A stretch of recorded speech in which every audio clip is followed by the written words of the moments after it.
Okay, everyone. This chapter we're going to talk about experimental research. Okay, so first, what is an experiment? Experiment has two fundamental features. First is manipulation of the independent variable, an independent variable only, right? And the second is you control or hold constant of extraneous variable.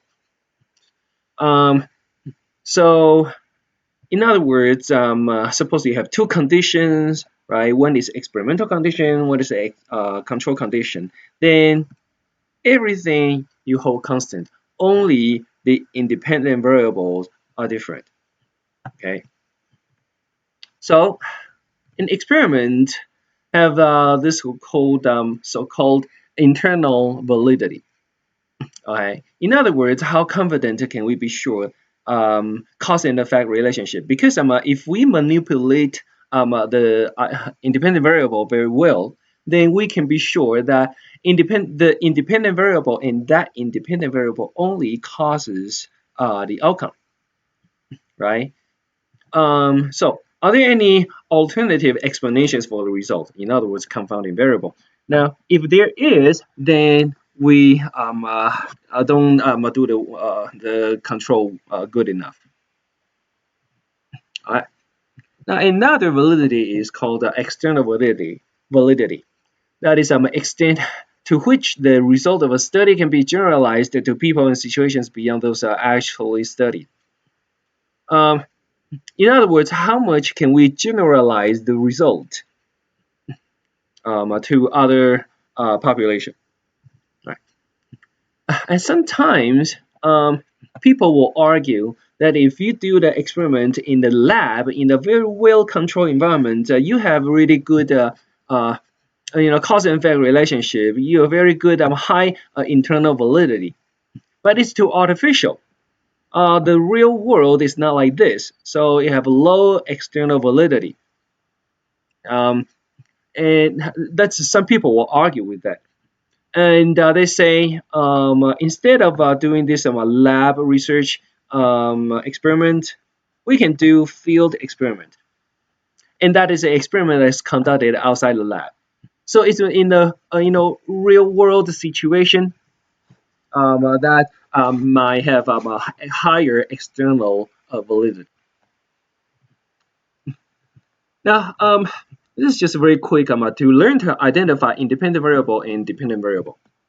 So independent variable or IV, that's the way I call it, is something researchers control, manipulate, and it has at least two levels. For example, if you're testing lighting, not lightning, then it has at least two conditions: bright versus dim, maybe. Noise is loud versus soft, gender man versus woman. And now after this two conditions, we need to randomly assign the participant to the different level, bright versus dim, or conditions. We call them level or condition. And why is that? Take a moment to think about that. Think about this. If we so for example, we said, okay, so all the old people are in the bright condition and young people are in the dim condition. Then what will happen when we get the result? What happened is we don't know if the result is because of this bright versus dim or because of the age, right? So in other words, we randomly assign them to the different conditions to make this participant in both conditions approximately equal. And that's then when the result come out, we can assume, confidently assume that the result is because of our manipulation. All right. Now, dependent variable dv is the outcome we're interested in. Okay, and it's a variable we measure and analyze. All right. So now talk about manipulation of the IV. In a lot of experiments, the IV can only be manipulated indirectly. And if that's the case, then we need a manipulation check at the end of the experiment. So I give you an example. So for example, In 1959, we talked about this in other occasion. But anyway, in this experiment, they have two variables: anxiety and affiliation. And the anxiety is the okay. I'll hold on to it, and then I'll ask you the question.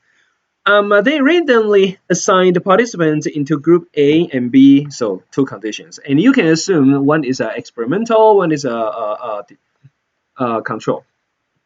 And researcher told a group A participants say, "Hey, we're studying the effects of electrical shock, and it is painful." And they told group B, say the shock is just a tickle, you won't feel it, right? And then they asked the participant to wait while the experiment was being set up. While they're waiting, the researcher asked the participants, say, "Hey, do you want to wait along with others, or no preference?" Guess which group? Participants from which group were more likely to want to wait with others? Now, if you say A, you'll be right. Now, in this case, what is the IV? What is the DV? Okay. So if you can answer that the IV is the anxiety, which has two levels, right? One is a high level, it's painful, right? And one is a low level, then you'll be correct, right? And the DV is affiliation. They want to see which group of people they are more likely, participants that they're more likely to wait along or with other people. And is suggested by the study that if we are higher in anxiety, then we want to have some people to be with us, right? To suffer together, I guess.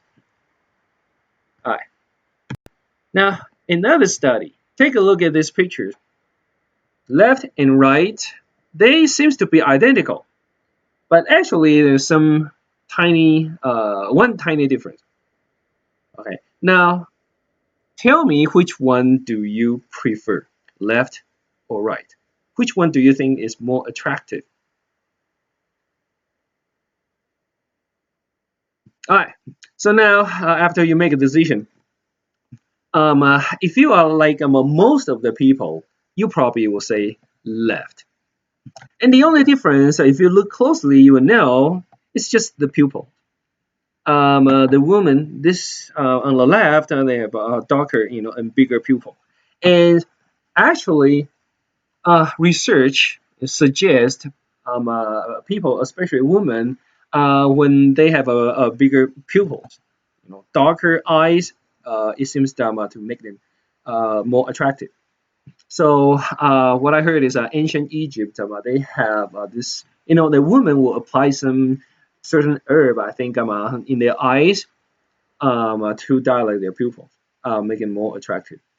And another thing is if you have a date and go out with to the dinner, romantic dinner, usually is a candlelight dinner.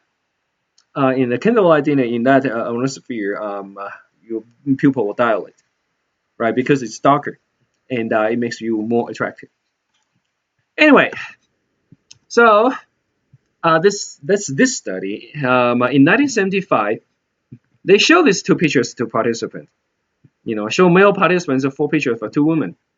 And each woman has small pupils in one picture and large pupil in another, and ask them to rate which woman was more friendly, charming, etc. So I asked you already. I don't know your answer, but yeah, hopefully more likely, more people are more likely to choose the one and all that. And in this case, what is the IV? What is the DV? I Actually, the IV, if you say that's the pupil size, then you will be correct. One is darker, one is smaller. The DV will be what? The rating of the woman being more, how friendly and charming they are. All right, so that's possible. What?